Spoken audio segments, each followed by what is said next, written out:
Саламатсыздар ма, балалар? Здравствуйте, ребята. Бүгін мамырдың 22-сі, 22 мая. Сабағымыздың тақырыбы жазғы ойындар. Бұл бізде соңғы тақырып. Тема нашего урока – летние игры. Это наша последняя тема.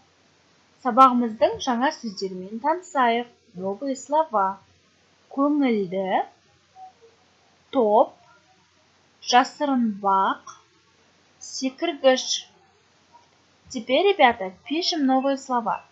Көңілді – весело, топ – команда, жасырынбақ – прятки, секіргіш – скакалка. Өте жақсы, балалар. Енді мәтінді тыңдаймыз. Теперь, ребята, слушаем. Жазғы демалысты көңілді өткіземін. Я провожу летние каникулы весело. Маған жазғы ойындар өте ұнайды. Мне очень нравятся летние игры. Күндіз өзенде шомыламыз. Днем мы плаваем в реке. Кешке жасырынбақ ойнаймыз.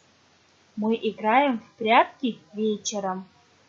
Біз топ болып ойнаймыз. Мы играем как команда.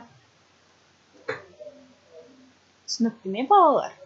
Енді қажетті сөздерді қойып жазамыз. Бірінші тапсырма. Қажетті сөздер, нужные слова. Жазғы ойындар, летние игры. Көңілді, весело. Өзенде, в реке. Топ, команда. Жасырынбақ, прятки. Ставим нужные слова. Екінші тапсырма. Сөздерді сәйкестендіріп, сөз тіркестерін құрастыр. Сопоставьте слова и составьте словосочетание. Например, біздің топ. Наша команда. Ары қарай өзіміз жазамыз. Дальше вы сами. Енді, балалар, оқимыз. Давайте вместе прочитаем этот текст. Маған жазғы ойындар ұнайды.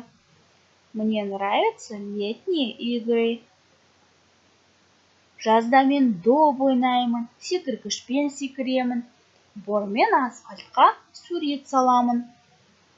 Летом я играю в мяч, прыгаю, рисую мелом на асфальте. Достарыммен бірге топ болып бадминтон, жасырынбақ ойнаймыз. Мы с друзьями играем в бадминтон и в прятки. Жазғы демалысты көңілді өткіземіз. Мы проводим летние каникулы весело. Өте жақсы, балалар. Енді сіздерге үшінші тапсырма. Суреттерге қарап, сұраққа жауап беріп. Отвечайте на вопрос. Кім не ойнайды? Кто что играет?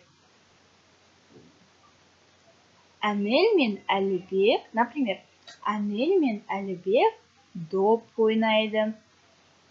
Дальше вы сами отвечаете. Үйге тапсырма. Видеороликте берілген тапсырмалардың барлығын орындап, маған WhatsApp-тан жібереміз. Мен күтемін. Сіздерге көңілді демалыс тілеймін. Я вам желаю веселого каникула.